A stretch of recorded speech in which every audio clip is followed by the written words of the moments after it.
This time on One Foot Flipper, it's business as usual. Stay tuned. One foot flipper.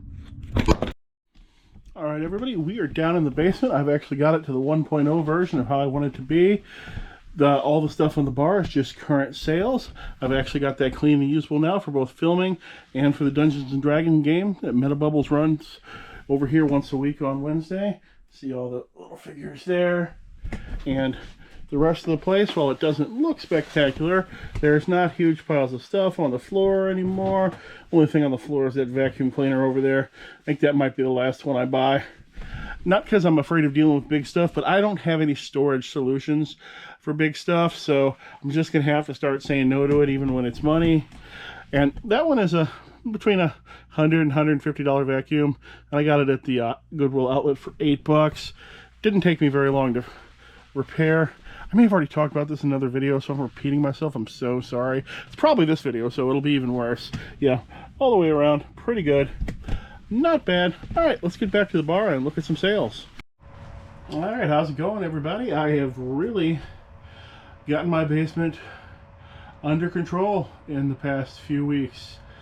There are no extra tubs down here anymore. That means every tub is on a shelf in a spot. There's no stack of extras, which first time that's ever happened. In fact, there's no extra items sitting on the floor other than one vacuum cleaner. Everything is on shelves where it should be. It's really looking up. For $12, I sold 200 used Ultra Pro 9-card pocket pages. That's when you got that binder full of sports cards. Those are the pages you buy to put in those binders. And from buying collections, and from the fact I used to keep my cards in binders myself, I just had endless used pocket pages. Wasted so much money on them. Sold a stack of 117 cards for the Terminator 2 card game, $6.80. Not bad since those cards used to be worthless. Sold a cloth banner for Pokemon Scarlet Violet Paldea Evolved. Guess I'll put a picture of it up on the screen because I don't want to unroll it because it's still sealed. And that sold for $22.30. I almost kept this because I have an entire wall of Stevie Nicks stuff going on someplace else in the basement, but it's full, so I didn't keep it. Stevie Nicks Wild at Heart Tour Concert Program, $16.20. The key to having a favorite celebrity lady and not having your wife get mad is pick somebody who was hot like 30 years ago and is an old lady now. Then there's no jealousy whatsoever.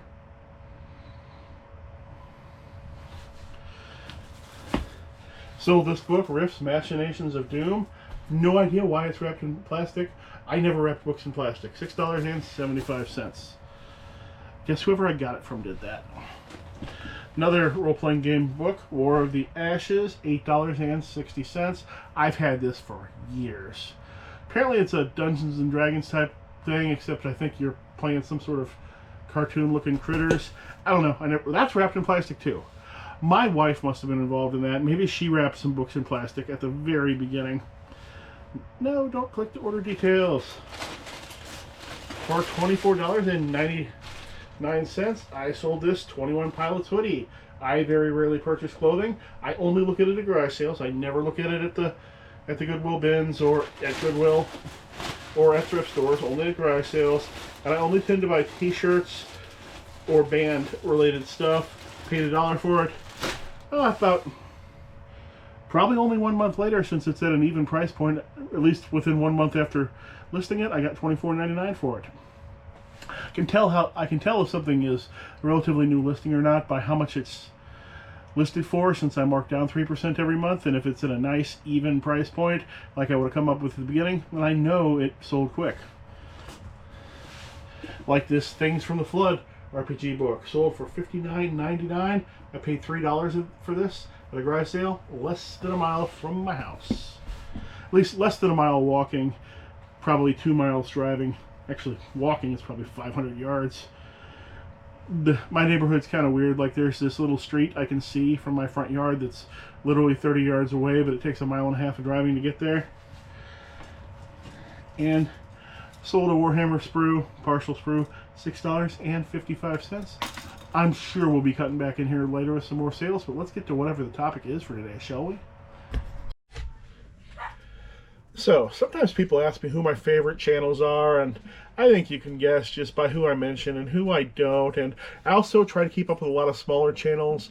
I don't tend to watch as many larger channels as I used to, but recently somebody in person asked me what channel actually taught me the most. I had to think about it for a minute or two, and I realized the answer was Dave, AVH Dave. Surprising, right? But it's not because of his continual change of strategy that Dave is always doing, nor is it the continual fumbles that are bound to follow that ever-changing strategy. Because one thing's for sure, if you keep changing what you're doing, you're going to keep making mistakes, because almost any change in strategy is going to come with mistakes. That's just how the world works. And I'm not learning things from the fact that Dave never manages to go more than 2 episodes without getting himself in trouble from free shipping. Hey, why, Dave? Why? I did that once, and I never used free shipping again. Or it's not the continual temporary platform bans.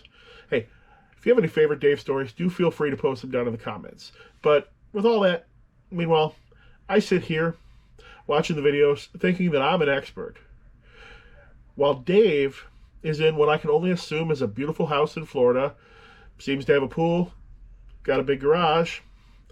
Well, I have a house that barely beats the average 2-car garage in square footage. So, you see, all those screw-ups don't really matter, because Dave is still killing it both in reselling and social media for one overwhelming reason. And that is, Dave has an absolutely amazing work ethic. You see, me, I will crawl out of bed at 10 a.m. and instead of going to work right away, I likely end up watching one of Dave's videos. He's not the only person that I watch most everything on, but he is often the first, although I only watch flipper videos. I don't watch picker videos from anyone, really, because you can't work while you watch picker videos, so I just tend to ignore them even if I'm not trying to work. And in that video, likely as not, Dave will be recording at 6 a.m. And he'll have gotten in 5 hours of work before I even get myself started at 11 a.m. Then, likely as not, he'll be involved in some sort of live sale or event in the evening, hours after I have quit for the day. Heck, right now, it is 1:15 p.m. And the only work-related thing I've accomplished today was 10 minutes of bookkeeping, outlining this section, and now almost 3 minutes of recording this section of the video. And you know what? This work ethic is one of the most valuable things you can possibly learn in both reselling and life. I might tell you to always have the best price, or to do your research, minimize your shipping costs, all of that, and I think I am right in all of that.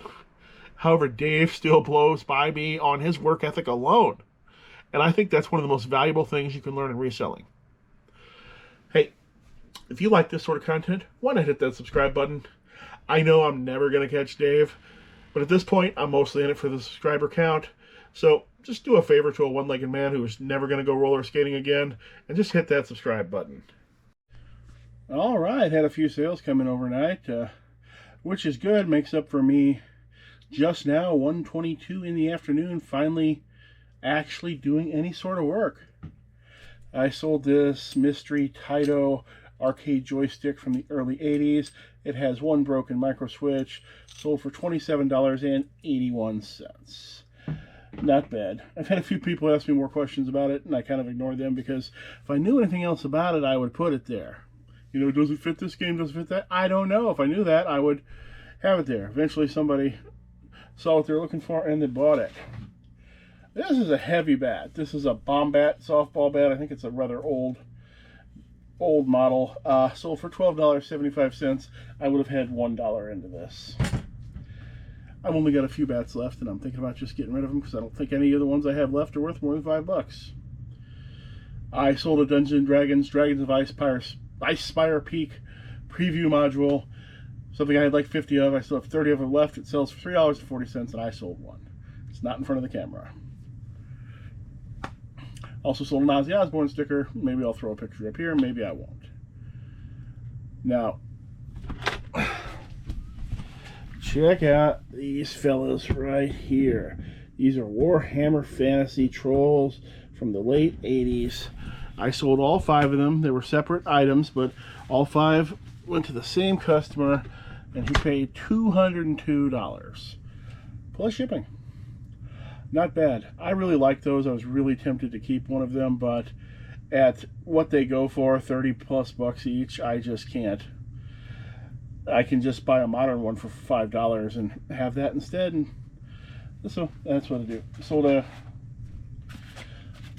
Ultra Pro Cartoon Hangover playmat, $5.88, and that's all. That's all for now. Hopefully there'll be more later. All right, it's Sunday afternoon. We've got a few things going out of here today. Got this Shopkins blanket or comforter. This would have been left over from Julie's younger days. She was a Shopkins freak back then. And this is obviously a pretty old item because it did not have a location on it. Luckily, I found it in about 3 minutes, and it was in a tub, which is even worse because what I used to do is things without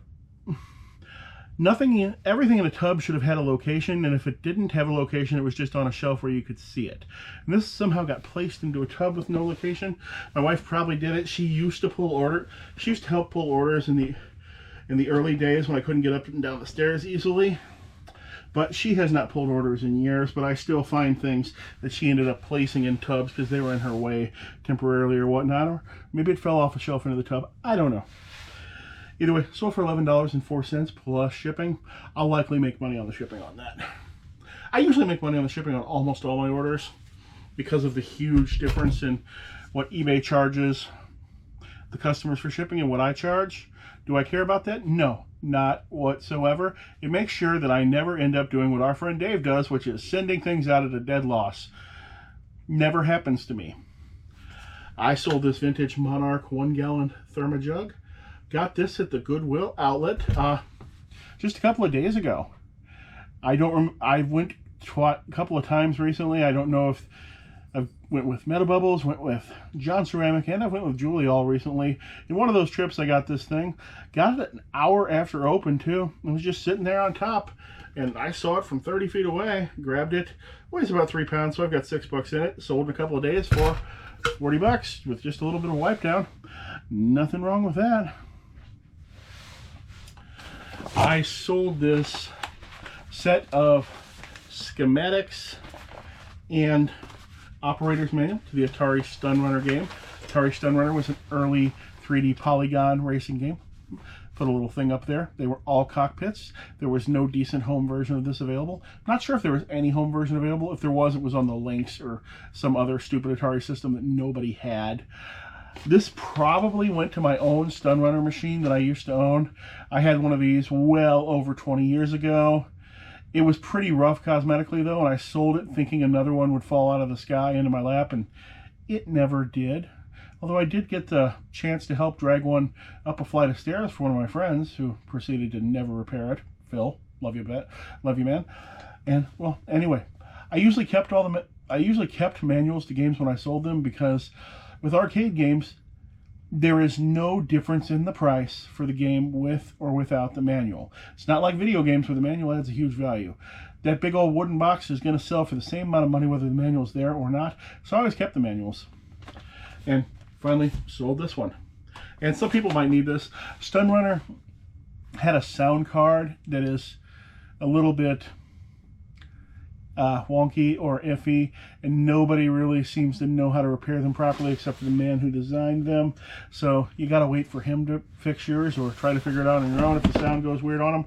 A lot of people ended up replacing the insides of those things with computers because, you know, it's not like that guy wants to fix people's sound card just because he happened to do something in Atari 35 years ago.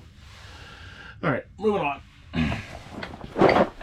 5 pounds of Lincoln Logs. Those are mostly roof brackets there on top. These were from the Goodwill outlet. I would have had about $10.50 into this. Sold for $24.25. I had no problem making that 10 into 24 sale because I know that Lincoln Logs in bulk are going to sell for $4 or $5 a pound. It's not a big deal. So I know paying $2 per pound for them that I'm not going to lose. That eventually they'll just sell. And they did pretty fast. Uh-oh. I sold shoes. Women Nike running shoes. Revolution size 9 sold for $24. I only buy shoes at garage sales. I only buy them if they have the box or if they basically look brand new. And there was one last sale I hit last time I actually went out to garage sales. They had quite a lot of nice Nike stuff, so I bought. Very small sale though, but of what they did have, quite a lot of it was nice Nike stuff. For some reason, the people weren't getting the foot traffic that the other sales were getting, probably because their sale was so small, and I bought quite a bit of their stuff. And between these shoes and the one hat we're going to see later, it paid for the entire sale, so the rest of it is going to be all profit. I'll have to put a picture up on the screen. I sold this. Holland left the house, $15.60. Got this from the JDF, so I'll put some money on his spreadsheet. JDF, you need to make some more shorts for me. My views are way down. Need your help, bud. This is one of my rare retail arbitrage items. I got this, I think, for $5 years ago. And what I did with it at the time, bought it, turned out it wasn't worth anything. It was selling for $10 shipped, and it's quite heavy at the time. So I stuck it in the birthday party on my birthday present shelf. And it just never ended up getting used because, you know, my daughter is a girl, so she doesn't go to as many boy parties. This wasn't the right size for my nephew's bed. And I rediscovered it fairly recently, discovered, oh, this is worth money now. And this sold for $25 plus shipping instead of $10 shipped, which is what it was selling for back when it was getting clearanced out. That's why I don't really like retail arbitrage, because I feel a lot of times you've got to get in the moment when the stuff goes to zero very quickly, or you have to sit on it for years and hope it goes back up. Now, I do some retail arbitrage with gaming clearance, very small items that the game stores will let go for basically nothing. Usually it's accessories to games that have kind of failed and whatever, and they'll blow them out at like 50 cents. And I'll take a risk on that stuff. The prices on that stuff usually goes back up later. And if not, oh well, only have 50 cents in it.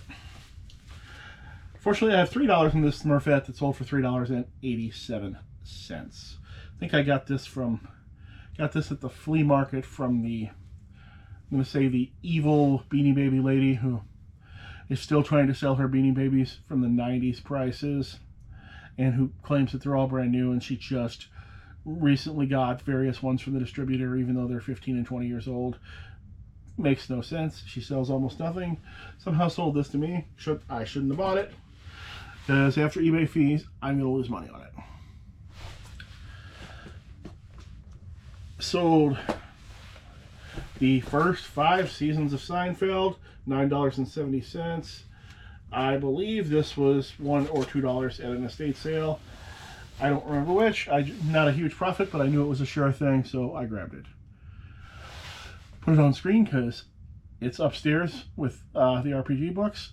Renegade Studios, Vampire the Masquerade. I think it says 5th edition. Now, what Vampire the Masquerade is like Dungeons and Dragons, but Dungeons and Dragons is for calculator and video game nerds, while Vampire the Masquerade is more for like theater and goth nerds. Is basically the way I like to look at it. And that book sold for $31.04. Nike golf hat, dry fit. Got this at the same sale as those shoes. Doesn't say anything about Nike golf on the inside, but it says it on the outside. Sold for $11.70. Not bad. And no promoted listings, or no promoted listing on those shoes either. You don't have to have promoted listings to sell clothes. It just helps. 2 packs of Chandra Magic the Gathering card sleeves, $4.84. All right, you're going to see a non-eBay sale. This is rare for me. I sold 2 copies of this Magic the Gathering Kaldheim Elven Empire deck. These were consignment from my buddy Peter. Although now that I've sold all three of his, I get to keep the last one and sell it myself. Sold these for $90 and $92 respectively, shipped. And I sold those on TCG Player, not on eBay. I've had a TCG Player seller account for years, but I never sold anything on it because I liked eBay better. But These Elven Armada decks had spiked in price about 3 weeks ago. Peter was a little slow getting them to me, and the price on them is dropping, not rapidly, but it's dropping on a daily basis. So I wanted to be sure they had maximum exposure, which is why I put them on eBay and TCG Player both. And overall, I sold 1 on eBay so far and 2 on TCG Player. And I've got that final one up on both sites. Now, don't be a jerk and find both my accounts and buy them both at once. That wouldn't be nice. It'll probably be sold by the time this video comes out anyway. All right, that's all the sales for this session. Wonder what's going to come up next. Let's find out.